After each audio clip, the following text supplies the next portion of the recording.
ଆପଣ ଜାଣିଛନ୍ତି ଆଗାମୀ ହେଉଛି ଗ୍ରୀଷ୍ମ ଋତୁ। ଗ୍ରୀଷ୍ମ ଋତୁରେ ଜଙ୍ଗଲରେ ନିଆଁ ଲାଗୁଛି। ଜଙ୍ଗଲରେ ନିଆଁ ଲାଗିବା ଦ୍ୱାରା ବହୁତ ଗଛ, ମୂଲ୍ୟବାନ ଗଛ, ଔଷଧୀୟ ବୃକ୍ଷ ସବୁ ନଷ୍ଟ ହୋଇଯାଉଛି।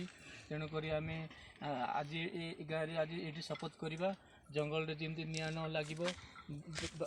ଦୁର୍ଭାଗ୍ୟବଶତଃ ଯଦି ଜଙ୍ଗଲରେ ନିଆଁ ଲାଗିଯାଉଛି ତାହେଲେ ଆମେ ଯାଇକି ସମସ୍ତେ ମିଳିମିଶି ଜଙ୍ଗଲ ନିଆଁ ଦାଉରୁ ରକ୍ଷା କରିବା। ତା ସହିତ ଆମେ ମା' ମାନେ ବିଶେଷ କରି ମହୁଲ ସଂଗ୍ରହ କଲା ସମୟରେ ଶୁଖିଲା ପତ୍ର ଗୁଡ଼ାକ ଆମେ ଗଛ ତଳେ ନିଆଁ ଲଗାଉଛେ ମହୁଲ ସଂଗ୍ରହ କରିବା ପାଇଁ।